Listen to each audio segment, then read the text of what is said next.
मुलाकात, उस मुलाकात के लिए ईरान वाली साइड से कहा जाए कि फ़िलहाल कुछ भी प्लान नहीं है। तो we are back to sort of square one. अभी स्क्वायर वन तक पहुंचे नहीं, अल्लाह ना करे स्क्वायर वन तक पहुंचे, अल्लाह करे यहाँ से आगे ही बढ़े। तो ये जो सॉर्ट ऑफ स्क्वायर वन है, इसको डिस्कस करने के लिए आज हमारे साथ माहिर बैनुल अक़वामी उमूर मौजूद हैं, मंसूर जाफ़र साहब। सर अस्सलाम वालेकुम और सुबह खैर, कैसे हैं आप? जी वालेकुम अस्सलाम जी, सबाह खैर। सुबह खैर, बहुत बहुत शुक्रिया ज्वाइन करने के लिए मंसूर साहब। हमने तो, बल्कि मैं अपनी बात करूँगी, मैंने तो सोचा था कि छुट्टियां लेके ना थोड़ा ज़रा ट्रैवल किया जाए, आउट ऑफ कंट्री जाया जाए, लेकिन लग नहीं रहा ईरान अमेरिका जो है ना राइट नाउ बैठने वाले हैं अपने अपने पॉइंट्स को लेकर। नंबर 5 पॉइंट है उन 14 पॉइंट्स का, ये जिसके ऊपर राइट नाउ ये कॉन्फ्लिक्ट चल रहा है।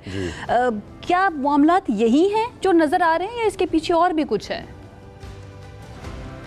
एक तो आपके जो गुड लक आपके मिशन के लिए, लेकिन आप नए हुर्मुज़ वाला रूट इख्तियार ना कीजिएगा, फिर ठीक ठाक आप निकल जाएंगे। ये जो आप 14 नुकात की बात कर रहे हैं, ये जो आप 14 नुकात की बात कर रहे हैं, यकीनन ये एक ऐसा फ्रेमवर्क है कि जिसमें बहुत सारे इफ्स एंड बट आपको आने वाले दिनों में भी दिखाई देंगे।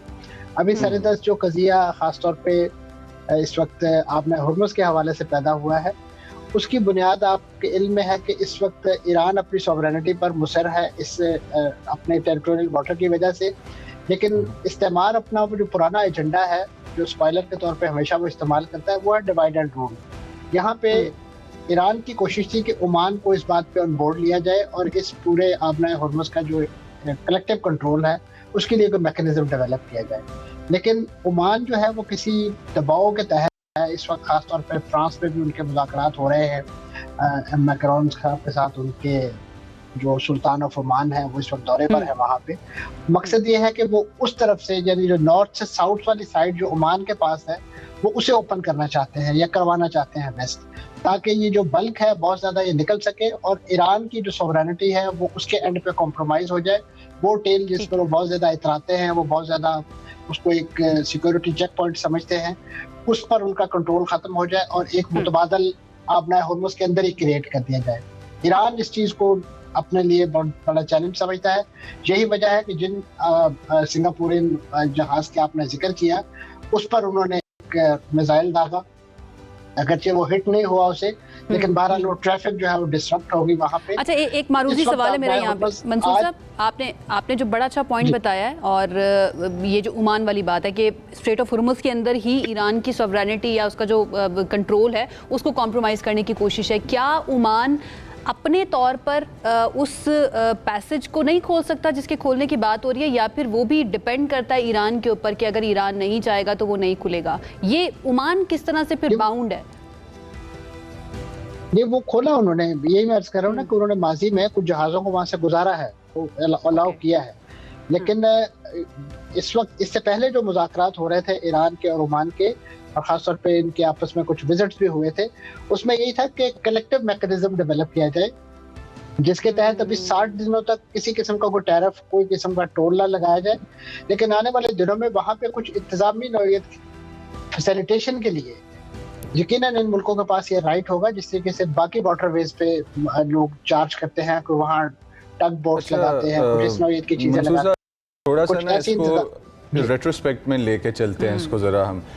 हमारे पास इजराइल अमेरिका को जंगों में धकेल रहा है और खींच रहा है काफ़ी अरसे से। मतलब नेतन्याहू साहब जब आए हैं, इजराइल की गवर्नमेंट का पार्ट बने एक्टिवली, तो उन्होंने एक कैंपेन शुरू की और उस कैंपेन के अंदर कभी कोई मुल्क ख़तरा होता है, कभी कोई इंडिविजुअल ख़तरा होता है। सद्दाम हुसैन हमें याद है, हमें लिबिया याद है।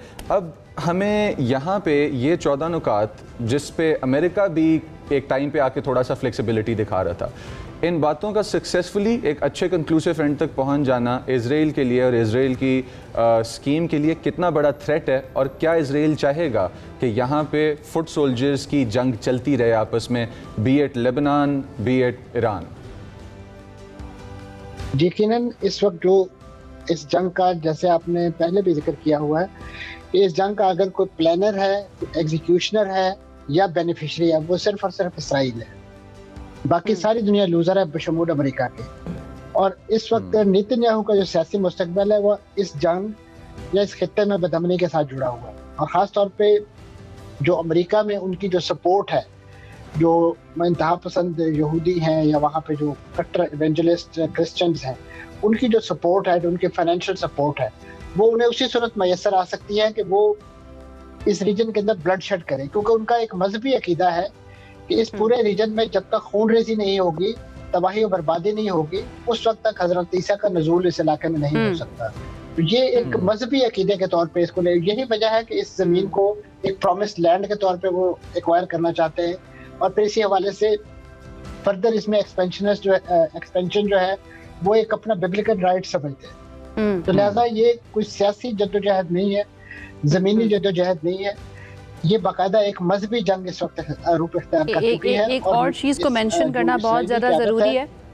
अब हम कंक्लूड करते हैं सेशन को। मंसूर साहब बहुत शुक्रिया हमें ज्वाइन करने के लिए, लेकिन एक चीज़ मेंशन करना बहुत ज़रूरी है क्योंकि इजराइल की बात हुई है, तो इजराइल इस वक्त बैंक के अंदर जो डेवलपमेंट प्रोजेक्ट्स शुरू करने की कोशिश कर रहा है E1, उसके ऊपर भी नज़र रखना और उसके ऊपर बात करना बहुत ज़्यादा ज़रूरी है, क्योंकि एक मरतबा वो प्रोजेक्ट बन जाता है जो कि तकरीबन 4000 के करीब अपार्टमेंट्स हैं, जिससे ऑफिशियली वहाँ पर जूस जो है रहना शुरू कर देंगे, तो वो जो 2 स्टेट सॉल्यूशन है वो कम्प्लीटली कॉम्प्रोमाइज़ हो जाएगा। इसके ऊपर बात करना बहुत ज़्यादा ज़रूरी है। और